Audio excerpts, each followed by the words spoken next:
I believe that as a society,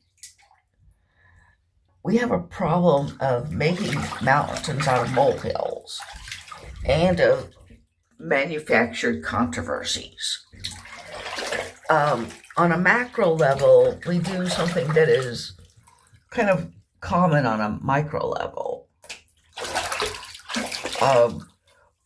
We have a lot of people in prison. We have a lot of people who are homeless, including many children. We have a lot of children who are food insecure. We have people who are working full time and are still homeless. Now, as I've said before, I am aware of the homeless by choice phenomenon, the hobo phenomenon, but most of these are not freewheeling hobos. They're people who simply can't afford a place. They just don't have enough money to afford a rent. We have people who don't have enough money for food and they're eating out of dumpsters. We have people who can't afford proper medical care for themselves and their children. Okay, we have children being abused and neglected. We have a lot of real severe problems, but we spend a lot of time worrying about verbal gaffes, because somebody, said the wrong thing or used the wrong pronoun, happened to make a slip of the tongue, called somebody, she or he when they weren't, made a mistake about somebody's gender or just, made some sort of verbal gaffe. And I think that shows a lack of perspective that we spend so much time on those sorts of things and so much energy getting upset over pronouns, over verbal gaffes, over some multimillionaire getting offended because, somebody said this or that about them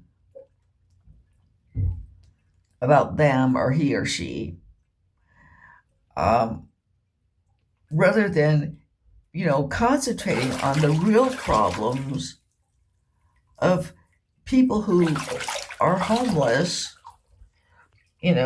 children being abused and neglected, and these sorts of things. Okay, this whole thing reminds me of things that I've seen and read about on personal levels. I had an aunt named Jan and an aunt named Maud.